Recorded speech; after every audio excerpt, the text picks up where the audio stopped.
My wife pretended she couldn't clean to make me her servant and said that men are like dogs that you have to train. I proved she was faking it the whole time.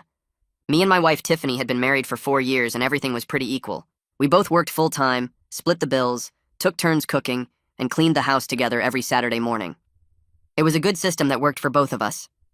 Then Tiffany's sister Amber got divorced and started telling her all this stuff about how her ex-husband never appreciated her and how women shouldn't have to work and clean. Amber moved in with this rich guy who hired a maid, and she spent all day shopping and getting her nails done. Suddenly, Tiffany started saying she was too tired to clean on Saturdays. She'd sleep in while I did everything, then complain I didn't do it right. First, it was small things like saying she didn't know how to use the vacuum because it was too complicated. This was the same vacuum she'd been using for 4 years. Then she said she couldn't do laundry anymore because she didn't understand the settings on the washer. She literally bought that washer and set it up herself. When I tried to show her, she'd act confused and say I was going too fast, then mess it up on purpose so clothes would get ruined. After she turned all my white work shirts pink, I just started doing all the laundry myself. The kitchen got worse. She'd cook elaborate meals using every pot and pan we owned, then leave everything dirty saying she didn't know how to load the dishwasher properly. When I asked her to just rinse the dishes, she said the garbage disposal scared her and she might hurt herself. This woman who used to fix her own car was now afraid of a sink. She started leaving wet towels on the bathroom floor because she didn't know where they went. She'd been hanging them on the same hook for 4 years. She left food out overnight because she forgot which containers went in the fridge. She spilled things constantly and just left them there saying she didn't know which cleaner to use. One day I came home to find she'd eaten chips in bed and gotten crumbs everywhere. When I asked her to vacuum them up, she said she tried, but the vacuum was broken. It wasn't plugged in. She said outlets confused her now. I was doing all the housework while working 50 hours a week. Tiffany worked part-time from home and spent most of her day watching TV and texting Amber. When I brought up the division of labor, she cried and said I was being mean about her learning disability. She'd never had a learning disability. She graduated with honors from college. My mom came to visit and was shocked at how messy our house was. When she offered to help clean, Tiffany suddenly knew exactly where everything went and how to use every appliance. She even showed my mom her special method for getting stains out of carpet. My mom mentioned later how impressive Tiffany's cleaning skills were. That's when I knew for sure she was faking. I installed a camera in the living room, told Tiffany it was for security because of break-ins in the neighborhood. She believed it immediately. The next day I went to work like normal, but came back quietly through the back door around lunch. I watched the camera feed from my phone in the garage. Tiffany was deep cleaning the living room while on the phone with Amber. She was literally saying she had my training almost complete, and soon I'd be doing everything while she relaxed. She said men were like dogs. You just had to train them slowly and they'd never notice. She was using the vacuum, dusting with the special attachments, even steam cleaning the curtains. Then she heard my car door close. I watched her dump a full ashtray on the carpet, scatter some magazines around, and lay on the couch. When I walked in, she was pretending to nap. I acted normally and said I forgot some paperwork, left again and watched her immediately get up and vacuum the ashtray mess. That weekend, I told Tiffany my brother Craig and his wife were coming for dinner. She panicked because the house was a disaster and said we should just go to a restaurant. I said no, I wanted to host, and started cleaning frantically. I acted like I was struggling and asked Tiffany to please try to help just this once. She did her confused act, saying she wanted to help but didn't know how. I said fine, just sit there, I'd handle it myself. About an hour before they arrived, I pretended to hurt my back moving the couch to vacuum under it. I laid on the floor moaning in pain. Tiffany tried to get me up, but I said I couldn't move. I told her she had to clean or call Craig to cancel. She said she'd call Craig. I grabbed my phone and called him myself, putting him on speaker. Told him about my back and how Tiffany didn't know how to clean, so we'd have to cancel. Craig said he was already on his way with his in-laws who were visiting from Japan, and they'd been looking forward to this all week. Tiffany grabbed the phone and said everything would be fine. The second she hung up, she turned into a cleaning machine. She grabbed the vacuum and started working through the living room like she'd done it 1,000 times before. I stayed in the garage watching the phone screen, hitting record on my camera app. Tiffany moved the coffee table to one side and vacuumed under it, then pulled out the attachment she claimed confused her and cleaned along the baseboards. She dragged the couch away from the wall and got all the dust that had built up behind it. Then she went to the shelves and started organizing the books by size, wiping down each shelf with a cloth. She pulled out the steam cleaner from the hall closet and filled it with water, then ran it over the curtains she said she didn't know how to clean. The whole time she was moving fast, checking her watch every few minutes. She vacuumed the rug 3 times to make sure it looked perfect, then fluffed the couch pillows and straightened the magazines on the coffee table. She even dusted the ceiling fan blades with the extendable duster she told me she was too short to use safely. I recorded everything, making sure to get clear shots of her face and all the techniques she'd been pretending not to understand for months. Craig texted that they were 5 minutes away. I watched Tiffany do a final check of the living room, then rushed to the bathroom to fix her hair and wipe the sweat off her face. She changed her shirt quickly and threw the dirty one in the hamper. When the doorbell rang, she took a deep breath and opened it with a big smile. I came in through the back door and walked to the front like I'd just gotten up from resting my back. Craig hugged me carefully and asked how I was feeling. I said it was better, but still sore. His wife brought their kids in, and they immediately started looking around at how clean everything was. Tiffany was breathing hard, and her face was still a bit red, but she covered it by saying she'd been rushing around getting drinks ready for everyone. Craig's in-laws came in last, and his mother-in-law started speaking in Japanese while looking around the house. We all sat down for dinner, and Tiffany brought out the food she'd prepared earlier. Everything looked nice, and the house was spotless. Q's mother kept nodding and saying things in Japanese, and Q translated that she was impressed with how organized and clean our home was. She said it showed we took pride in our space and respected our family. Tiffany thanked her and accepted the compliment graciously, talking about how important it was to keep a clean home. I just ate my food and stayed quiet, watching Tiffany talk about cleaning like she was an expert at it. Craig gave me a look like he knew something was weird, but he didn't say anything. The whole dinner felt strange because I knew what Tiffany had just done, and she was sitting there acting like the house always looked this good. Q's mother asked through Q if Tiffany had any special cleaning tips, and Tiffany actually gave her advice about organizing shelves and keeping carpets clean. I almost laughed, but kept it together. After dinner, everyone left, and Tiffany started cleaning up the dishes. I told her to leave them and come sit down because we needed to talk. She looked nervous, but followed me to the living room. I pulled up the security camera app on my phone and connected it to the TV. Her face went completely white when she saw what I was doing. I played the footage from earlier that day when I came home at lunch. The video showed her on the phone with Amber, talking about how her training of me was almost complete. The audio was clear, and you could hear her laughing about how men were like dogs that just needed to be trained slowly. Then it showed her using the vacuum with all the attachments, steam cleaning the curtains, and doing everything she'd been claiming she didn't know how to do. Tiffany tried to grab the remote, but I held it away from her. The video kept playing and showed her hearing my car, then dumping the ashtray on the carpet and messing up the magazines before laying on the couch to pretend she was sleeping. Tiffany started saying the camera angle was weird and made it look worse than it was. She said I was taking everything out of context and that she was just venting to her sister. I switched to the second video from earlier in the day. This one showed her cleaning up the ashtray mess right after I left, vacuuming it all up perfectly and putting everything back in order. She watched herself on the screen doing all the things she claimed she couldn't do. Her hands were shaking and she kept trying to explain it away. She said maybe she was having a good day and things just clicked for her. I asked her how dumping an ashtray on purpose was having a good day. She didn't have an answer for that. She started crying and said she was sorry. She admitted she'd been faking not knowing how to clean for months.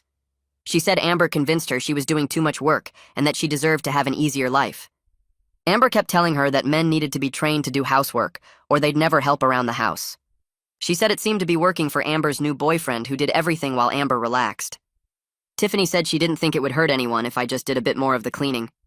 She kept crying and saying she knew it was wrong, but Amber made it sound so reasonable. I asked her how lying to my face every single day for months was reasonable. She said she didn't think of it as lying, just as not correcting my assumptions. I told her that was the same thing as lying. I asked if she understood how insulting this was. I told her I'd been watching someone I loved deliberately mess with our partnership and turn me into her servant. She said she didn't think of it as manipulation. She said Amber called it getting a better deal in the relationship, like negotiating. I asked her when we stopped being partners and started negotiating against each other. She didn't have an answer. She just kept crying and saying she was sorry. I told her sorry didn't fix the fact that she'd been playing me for months while laughing about it with her sister. She said she wasn't laughing at me, just talking about how well the plan was working. I told her that was the same thing. We argued for hours. Tiffany kept saying she just wanted an easier life like her sister had. She said Amber's boyfriend did all the housework, and Amber got to relax, and it seemed fair because women did more emotional labor in relationships anyway. I told her that maybe Amber's relationship worked that way, but ours was supposed to be equal. I pointed out that she'd turned me into her servant through lies instead of just talking to me about wanting to change how we split chores. She said she didn't think I'd agree to do more if she just asked.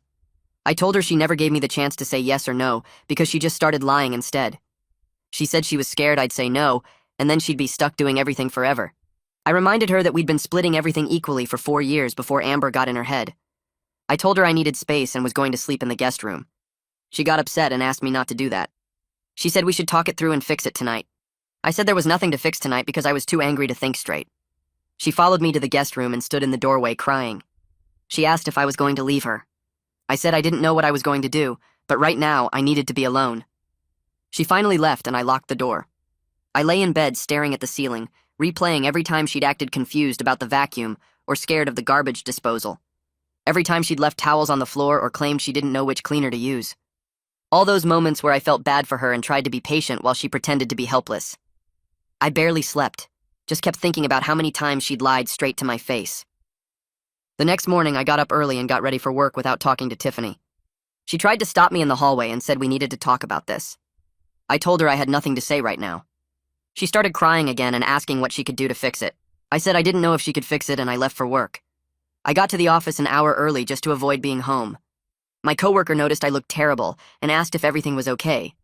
I told him my wife had been faking incompetence to manipulate me into doing all the housework, and he just stared at me like he couldn't believe what he was hearing.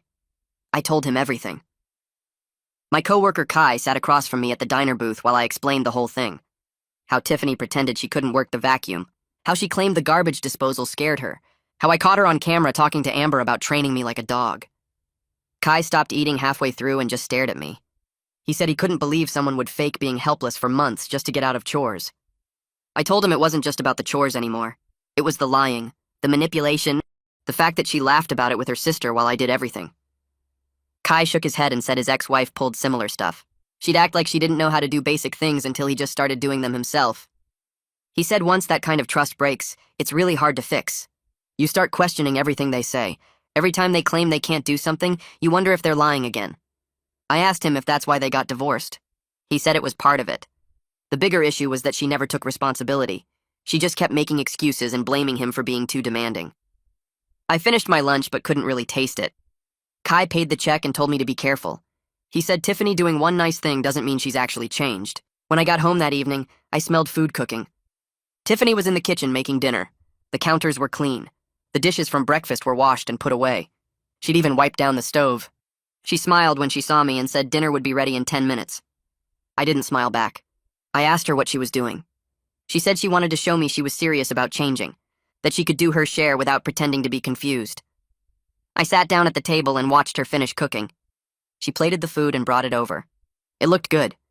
She'd made my favorite pasta dish. I took a bite and it tasted fine. She asked if I liked it. I said it was good, but one day of effort doesn't erase months of lies. Her face fell. She said she knew that, but she had to start somewhere. I told her starting would have been not lying in the first place. She got quiet and picked at her food without eating much. After dinner, Tiffany cleared the plates and loaded the dishwasher. She didn't ask me to help. She just did it. When she finished, she came back to the table and sat down.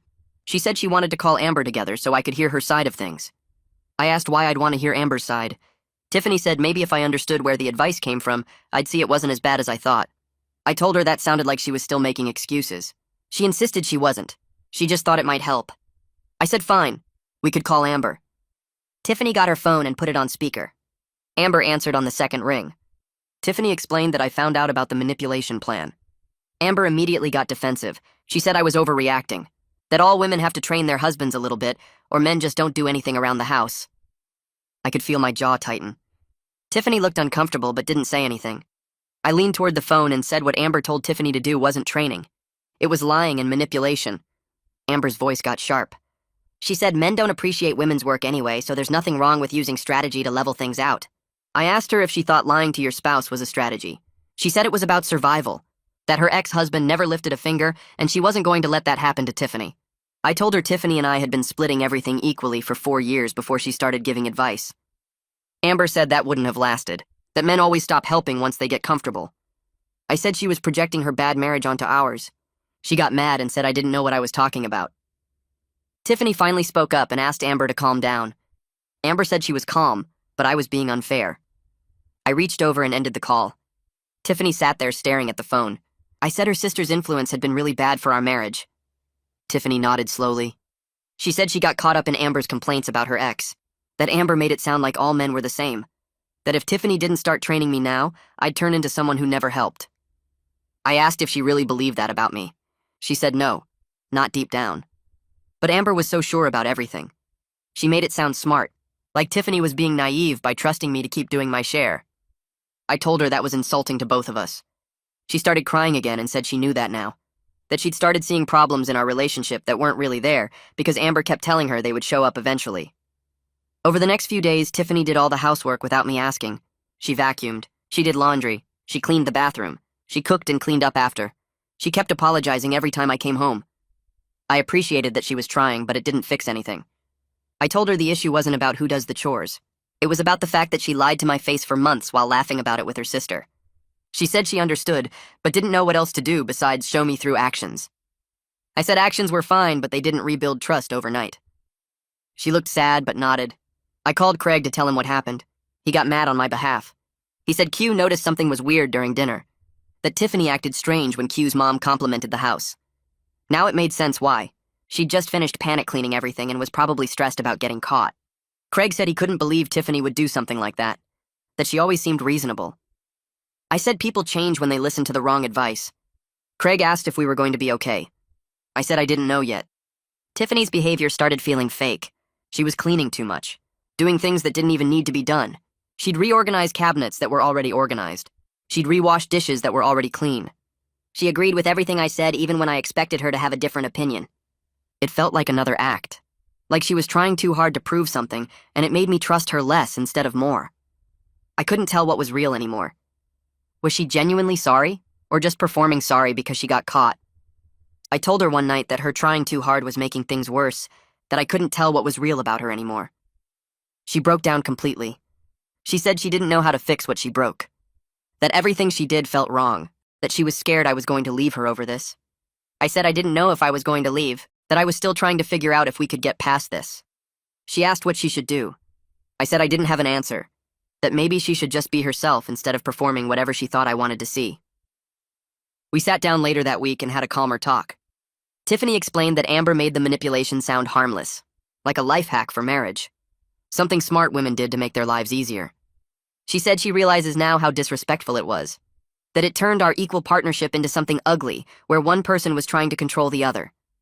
I said that's exactly what happened, that she stopped seeing me as a partner and started seeing me as someone to manage. She said she was sorry and meant it. I said sorry was a start, but we had a long way to go before things felt normal again. I told Tiffany later that week that I was struggling to forgive her. Every time I remembered her acting confused about the vacuum or scared of the garbage disposal, I knew she was lying straight to my face. The betrayal went deeper than just avoiding housework. It showed me she was willing to deceive me for months, just to make her own life easier. She could look me in the eye and pretend to be helpless while secretly laughing about it with Amber. That hurt worse than anything else. Tiffany asked what she could do to rebuild the trust between us. I sat there trying to think of an answer, but nothing came to mind. We kept having the same fight over and over. She'd apologize and promise to change, then I'd bring up another example of her lying and we'd start arguing all over again. I finally told her we needed professional help because we were going in circles. She agreed immediately and looked relieved that I was willing to try counseling instead of just giving up on the marriage.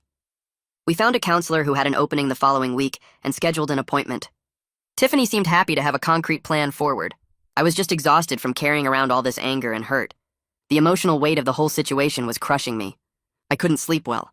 I couldn't focus at work. Every time I looked at her, I remembered the camera footage of her deep cleaning while calling me a dog she was training. At work on Tuesday, Kai stopped by my desk and asked how things were going at home. I told him we'd scheduled marriage counseling for next week. He nodded and said his divorce started with a similar trust issue. His ex-wife had been hiding money in a secret account for years while claiming they couldn't afford things he wanted. Once he found out, he couldn't trust anything she said anymore. Kai warned me that resentment builds fast if you don't address it properly. He said counseling only works if both people are genuinely committed to change, not just going through the motions to make the other person happy. I told him Tiffany seemed serious about fixing things, but I wasn't sure if she really understood how deep the betrayal went. Kai said that was the hard part. Sometimes people don't realize how badly they've damaged things until it's too late to fix. The night before our counseling appointment, Tiffany came into the living room with her phone. She sat down next to me and said she wanted to show me something. She pulled up text messages between her and Amber from months ago. I read through them, feeling my anger rise with each message. Amber was actively coaching Tiffany on how to fake incompetence. She told Tiffany to act confused about simple tasks and to mess things up on purpose so I'd stop asking her to help. When Tiffany texted that she felt guilty lying to me, Amber told her not to be stupid. She said all women have to train their husbands and that I'd never notice as long as Tiffany did it gradually. There were dozens of messages like this going back almost 4 months. Amber was constantly encouraging Tiffany to keep up the act, even when Tiffany expressed doubt. Reading those messages made me angry at Amber, but also frustrated with Tiffany. I pointed out that she was a grown woman who made her own choices. Blaming her sister entirely didn't take responsibility for her own actions. Tiffany nodded and said she knew that. She said she was showing me the messages to prove she wasn't trying to hide anything anymore, not to shift all the blame to Amber. I appreciated that, but it didn't change the fact that she'd gone along with the manipulation for months. She chose to listen to Amber's terrible advice instead of talking to me honestly about feeling overwhelmed or wanting to change our division of labor. That choice was on her. Our first counseling session was tense. The counselor was a middle-aged woman with gray hair and a calm voice. She asked us each to explain what happened from our perspective. I went first and laid out the whole story. The fake incompetence, the camera footage, the dinner party situation. Tiffany went next and described it as just wanting an easier life like her sister had. She said she didn't think it was that serious, and that lots of women do similar things to get their husbands to help more around the house. Hearing her say that made me realize she still didn't fully grasp how serious the betrayal was. She was minimizing it like it was just a little white lie instead of months of deliberate deception. The counselor let us both finish talking before she said anything. Then she looked at Tiffany and said her actions showed contempt for me and our relationship. She explained that contempt is one of the most damaging patterns in a marriage because it means you view your partner as beneath you, or less than you. Tiffany looked shocked when the counselor used the word contempt. She said she didn't feel contempt for me. The counselor asked her to think about what it means to manipulate someone by pretending to be incompetent, to treat them like they're too stupid to notice what you're doing, to laugh about training them like an animal with your sister. Tiffany's face went pale and she looked down at her hands. She said quietly that she never thought of it that way. The counselor said that was part of the problem. She'd been so focused on getting what she wanted that she didn't consider how disrespectful her behavior was. The counselor gave us homework before we left. We each had to write down what we needed from the other person to move forward. I spent hours on my list that night. I kept starting over because I needed to figure out if I could actually forgive this or if the damage was too deep. Could I ever trust Tiffany again when she'd proven she was willing to deceive me for her own convenience? Could I look at her doing housework without wondering if she was faking incompetence about something else? Could I believe anything she said when she'd lied so easily for so long? I finally wrote down that I needed consistent honesty, not just words, but actions that proved she was being truthful. I needed time to rebuild trust through seeing her follow through on promises. I needed her to cut back contact with Amber since her influence had been so destructive to our marriage. Tiffany showed me her list the next morning. She'd written that she needed me to believe she'd changed and to stop bringing up the past. She needed me to give her credit for all the cleaning and cooking she was doing now, instead of focusing on what she did wrong before. She needed me to forgive her and move forward instead of holding on to anger. I read her list and felt frustrated all over again. My list was about what I needed to feel safe trusting her again. Her list was about what she needed to feel comfortable and avoid consequences. We were on completely different pages about what moving forward actually meant. At our next counseling session, the counselor asked us both to share what we'd written. Tiffany read hers first, and I could see the counselor's expression change as she listened. When it was my turn, I read through my list slowly, making sure Tiffany heard every point about needing consistent honesty and time to rebuild trust. The counselor nodded and said she could see we were approaching forgiveness from completely different angles. She explained that Tiffany wanted to move past the incident quickly because staying in the discomfort of guilt felt unbearable. I wanted to take time because rushing forgiveness would feel like minimizing what happened. The counselor said this mismatch in healing timelines was creating extra tension on top of the original problem. Tiffany looked frustrated when the counselor said that, like she'd hoped for a quicker path forward. The counselor asked Tiffany if she could accept that earning back trust would be a slow process measured in months, not weeks.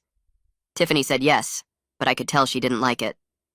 The counselor then asked what concrete changes we could both commit to. Tiffany said she would limit contact with Amber since her influence had been so harmful to our marriage. She also promised to be more direct about her feelings, instead of resorting to manipulation when she wanted something. I told the counselor I would try to move forward instead of staying stuck in anger, though I made it clear that rebuilding trust would take months at minimum. The counselor wrote down both commitments and said we'd check in on them regularly. She also said that progress wouldn't be linear, and we'd probably have setbacks along the way. Tiffany reached for my hand as we left the office, and I let her take it, which felt like a small step. Over the next few weeks, things got better in small ways. Tiffany started being more communicative about household tasks instead of just doing them silently. She'd ask directly if she needed help with something heavy or if I wanted to cook together that night. It felt like genuine progress because she was treating me like a partner again instead of someone to manipulate. One morning she made coffee and brought me a cup without me asking, which sounds like nothing, but it reminded me of how things used to be. We still had awkward moments where I'd catch myself watching her to see if she was being honest about something. She noticed me doing it a few times, and it clearly hurt her feelings, but she didn't get defensive about it. Amber called Tiffany one afternoon while I was working from home in the next room. I could hear Tiffany's side of the conversation through the wall. Amber was apparently upset that she was blamed for their marital problems. Tiffany's voice stayed calm and firm as she told Amber that her advice had been wrong and harmful. She said she needed space from her sister while she worked on fixing her marriage. Amber must have argued back because Tiffany repeated herself more forcefully, then ended the call. I heard her sigh heavily after she hung up. I walked into the living room and found Tiffany sitting on the couch looking drained. She told me Amber was mad and didn't understand why Tiffany was cutting her off. I sat down next to her and said she'd handled it well. Tiffany looked surprised that I was being supportive instead of critical. I told her I was proud of her for setting that boundary with her sister. It was the first time I'd felt genuinely hopeful that we might actually get through this whole mess. Tiffany's eyes got watery, and she thanked me for saying that. We sat together for a while without talking, which felt comfortable instead of tense. A few days later, we had a setback that caught me off guard. Tiffany was loading the dishwasher and put a pan in the wrong spot. It was a tiny thing that didn't matter at all, but I felt anger spike up in my chest. I snapped at her about doing it wrong, and she looked shocked. I walked away before I said something worse and stood in the garage trying to calm down. After a few minutes, I realized I was still carrying so much resentment that even small things were triggering me. The pan placement didn't actually matter. I was just looking for reasons to be mad because forgiveness felt impossible. I went back inside and apologized to Tiffany for overreacting. She said she understood, but I could see the hurt in her face. At our next counseling session, I admitted I was struggling with intrusive thoughts about all the times she'd lied. The counselor said this was completely normal and that trust rebuilding is never a straight line upward. She told me I needed to be patient with myself while also not punishing Tiffany forever for past actions. She said holding on to anger indefinitely would poison the relationship just as much as the original betrayal had. Tiffany asked what she could do to help, and the counselor suggested finding ways to demonstrate consistent follow-through over time. She said actions would rebuild trust more effectively than words ever could. The next week, Tiffany started keeping a shared calendar on our phones where she logged household tasks she completed. She didn't ask me to check it or make a big deal about it, just quietly started tracking everything. It felt a bit formal and weird at first, like we were roommates instead of married people. But I appreciated the transparency because I could see her following through on things without having to verify or question her. She cleaned the bathroom every Tuesday and logged it. She did laundry every Thursday and logged it. After a few weeks of watching her stick to the schedule, I felt some of my suspicions start to ease. We had our first genuinely good day in months on a random Wednesday. We cooked dinner together, working side by side in the kitchen without any tension. Tiffany made a joke about something stupid she saw on social media, and I actually laughed. We ate on the couch watching some reality show and making fun of the contestants. It reminded me of how things used to be before Amber's influence poisoned everything. Tiffany noticed me smiling and asked what I was thinking. I told her I was glad we were having a normal evening together. She squeezed my hand and said she was too. Craig called a few days later and invited us over for dinner. I hesitated because the last time we'd seen them had been so awkward. But Craig said Q wanted to have us over, and it would be casual, just the four of us. I agreed and told Tiffany about it. She looked nervous but said she wanted to go. When we arrived at their house, Q greeted us warmly and Craig gave me a hug. The evening was less awkward than I'd expected. Tiffany apologized to both of them for the weirdness during their last visit to our place. Q was gracious about it and said she was glad we were working things out. Craig stayed a bit more protective of me throughout the night, watching Tiffany carefully, but he was polite. We left feeling like maybe we could rebuild our relationships with other people too, not just each other. A few days later at work, I grabbed lunch with Kai in the break room. He looked at me while we were eating and said I seemed different somehow, like I wasn't carrying as much weight around. I told him things with Tiffany were getting better slowly, that we were putting in the work with counseling and she was really trying. Kai nodded and said he was glad we were actually dealing with it, instead of just letting the anger build up until it destroyed everything. He got quiet for a minute, and then mentioned that's what happened with his ex-wife, that they just let problems pile up without addressing them until there was too much damage to fix. I asked him if he regretted not trying harder, and he said sometimes, but mostly he regretted not being honest about the issues earlier when they might have been fixable. We finished eating and went back to our desks, but his words stuck with me the rest of the day. That evening when I got home, Tiffany was cooking dinner and the kitchen was already clean from her prep work. She turned down the stove and said she'd been thinking about something. She suggested we should redo our whole division of household labor more formally, so nothing felt unclear or up for debate. I sat down at the kitchen table while she pulled out a notebook, and we started listing every task that needed doing regularly. We wrote down who would handle what and on which days, making sure the workload felt balanced between us. Tiffany said she wanted it in writing so there was no confusion and no room for her to slip back into old patterns. We spent over an hour creating a schedule that felt fair to both of us, and she immediately put it on the fridge where we'd both see it every day. Over the next few weeks, she stuck to that schedule without complaining once. She did the laundry every Thursday like clockwork, cleaned the bathroom every Tuesday, took out the trash on Sundays. I watched her follow through consistently, and it started rebuilding something that had been broken between us. One Saturday morning, I was getting ready to go grocery shopping, and Tiffany said she'd handle picking up the dry cleaning while I was out. I grabbed my keys and left without thinking twice about whether she'd actually do it. It wasn't until I was halfway to the store that I realized I hadn't felt the need to verify or double-check that she would follow through. I just trusted her word automatically like I used to before everything fell apart. When I got home, the dry cleaning was hanging in the closet exactly where it belonged. These small moments kept happening where I caught myself trusting her again without consciously deciding to. She said she'd call the plumber about the leaky faucet, and I didn't worry about whether it would get done. She mentioned she'd paid the electric bill, and I didn't feel compelled to log into the account and verify. Each time it happened, I felt a little more like we were actually making real progress instead of just going through the motions. At our next counseling session, the therapist reviewed her notes from our previous meetings and said we'd made significant strides in rebuilding trust and communication. She asked if we wanted to continue with weekly sessions or if we felt ready to take a break. Tiffany and I looked at each other and I could tell we were thinking the same thing. I said we'd like to keep coming but maybe switch to monthly instead of weekly, that the structure of having these sessions had really helped us communicate better, and we didn't want to lose that. Tiffany agreed and said having the counselor as a neutral third party made it easier to talk through difficult things without falling into our old argument patterns. The therapist smiled and said monthly maintenance sessions were a great idea, that many couples found them helpful for staying on track after doing the intensive work. We scheduled our next appointment for 4 weeks out and left feeling like we'd reached a real milestone. The following Tuesday, Tiffany's phone rang while we were watching TV, and I saw Amber's name on the screen. Tiffany looked at me nervously before answering, and I nodded that it was okay. She went into the bedroom to take the call, and I could hear her voice through the door, but not the actual words. After about 20 minutes, she came back out looking frustrated. She sat down next to me and explained that Amber wanted to reconcile and rebuild their relationship. I asked how Tiffany felt about that, and she said she told Amber she was willing to work on things, but only if Amber acknowledged that her advice had been harmful and wrong. Amber apparently got defensive and said she was just trying to help Tiffany have an easier life like she did. Tiffany told her that advice nearly destroyed her marriage, and she needed Amber to take responsibility for that before they could move forward.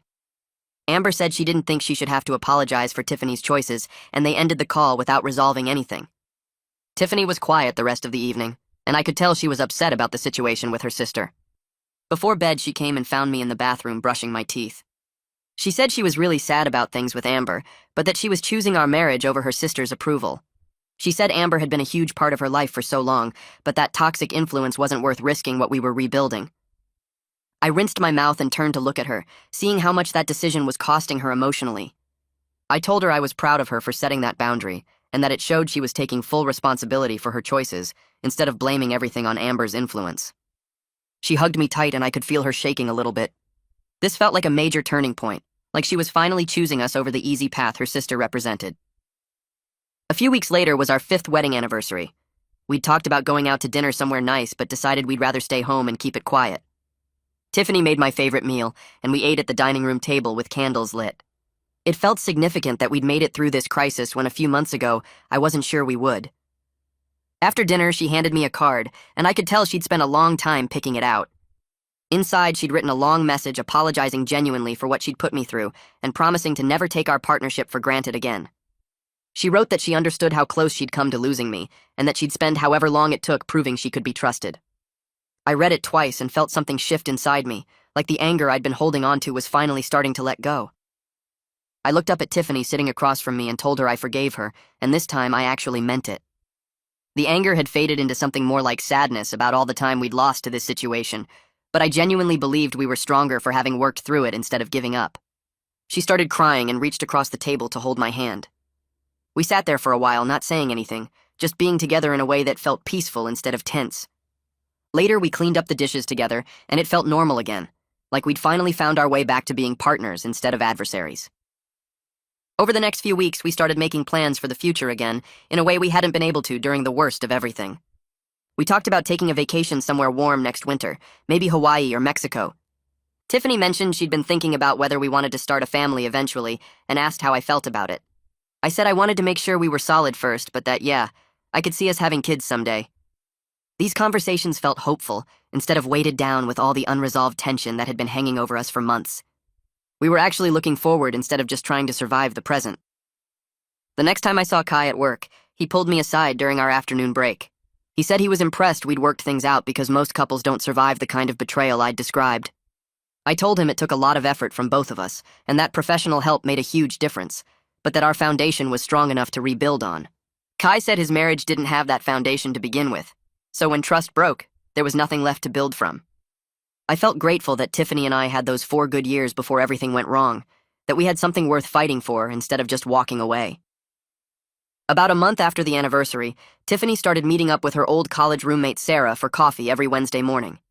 She'd been close with Sarah before Amber's divorce, but had drifted away when she started spending all her time with her sister. Sarah worked as a teacher and had 2 kids, so their schedules didn't always line up, but they made it work.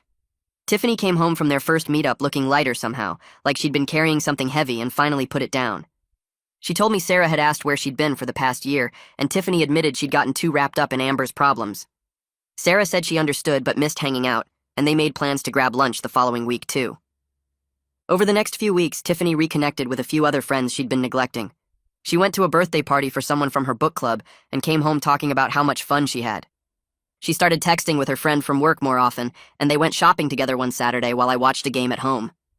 I noticed she seemed happier having her own social life again, instead of just living through Amber's drama. She had her own stories to tell at dinner, instead of just repeating things Amber had said or done. It felt like she was becoming more herself again, rather than a shadow of her sister's influence. One Tuesday evening, I was loading the dishwasher after dinner when Tiffany came into the kitchen and started putting away leftovers. I mentioned that she'd put the pasta container on the wrong shelf, and for a second her face tightened like she was going to get defensive. Then she stopped and asked which shelf I meant. I showed her where we usually kept those containers so they'd stack better, and she moved it without any drama. She said she honestly hadn't noticed the system before and thanked me for pointing it out. It was such a small thing, but it felt huge because a few months ago that would have turned into a fight, or she would have pretended not to understand what I was saying. Instead, we just talked it through like normal people and moved on with our evening. Later that night, I thought about how that interaction proved we'd actually changed our patterns. We could have a minor disagreement about household stuff and handle it like adults instead of turning it into manipulation or games. It made me feel more confident that we were really fixing things and not just putting a Band-Aid on a bigger problem. At our monthly counseling session the next week, the counselor asked how things were going, and we both said they were good. I told her about the dishwasher conversation and how we'd handled it without any weirdness. Tiffany mentioned reconnecting with her friends and how that had helped her feel more balanced. The counselor smiled and said she was proud of the work we'd put in over the past few months. She said a lot of couples would have given up when trust got broken like ours did, but we chose to fight for the relationship instead of just walking away. She asked if we felt like we were in a good place, and Tiffany said yes immediately. I took a second longer to answer, but then agreed that yeah, we were doing well. The counselor said we could start spacing out our sessions to every 6 weeks if we wanted, or even less frequently if we felt stable enough. We decided to stick with monthly for now because having that regular check-in felt helpful even when things were going smoothly. It gave us a space to talk about small issues before they could turn into bigger problems. A few days later, Tiffany and I were sitting on the couch watching TV when she got quiet during a commercial break. I asked what was wrong, and she said she still felt guilty sometimes about what she'd done to me. She said she knew we'd worked through it and things were better, but she couldn't shake the feeling that she'd really hurt me and broken my trust. I thought about it for a minute and told her that feeling guilty was probably healthy because it meant she understood the weight of what happened. If she didn't feel bad about it at all, that would be more concerning.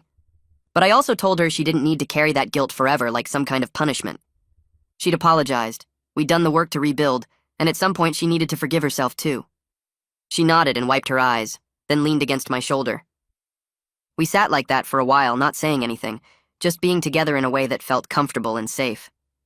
It reminded me of how we used to be before everything went wrong, but also felt different because we'd been through something hard and come out the other side. About 2 weeks later, Tiffany's phone buzzed while we were making breakfast together on Saturday morning. She looked at it and her expression changed to surprise.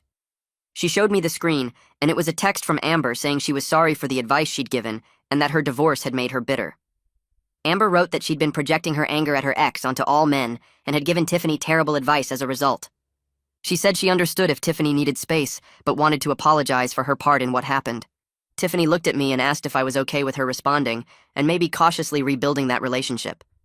I said yes, but with clear boundaries. I told her she could talk to Amber and even see her if she wanted, but that I needed her to shut down any conversation where Amber started talking about manipulating partners or treating relationships like power struggles. Tiffany agreed immediately and said she wouldn't let Amber influence her like that again. She texted back a careful response thanking Amber for the apology and suggesting they grab coffee sometime soon to talk in person. The following weekend, Craig and Q came over for dinner again. This time there was no panic or stress about cleaning beforehand. The house was in decent shape because we'd both been keeping up with things naturally throughout the week. Tiffany cooked lasagna, and I made a salad, and we had everything ready when they arrived at 6. Q's mother wasn't visiting this time, but Q mentioned that she'd been impressed with our home when she was here before. Tiffany handled the compliment without any weirdness, just thanked her and said we tried to keep things nice. We ate dinner and talked about normal stuff like Craig's job and a trip Q was planning to visit family in Japan next spring. Nobody brought up the manipulation situation or the awkward dinner from months ago.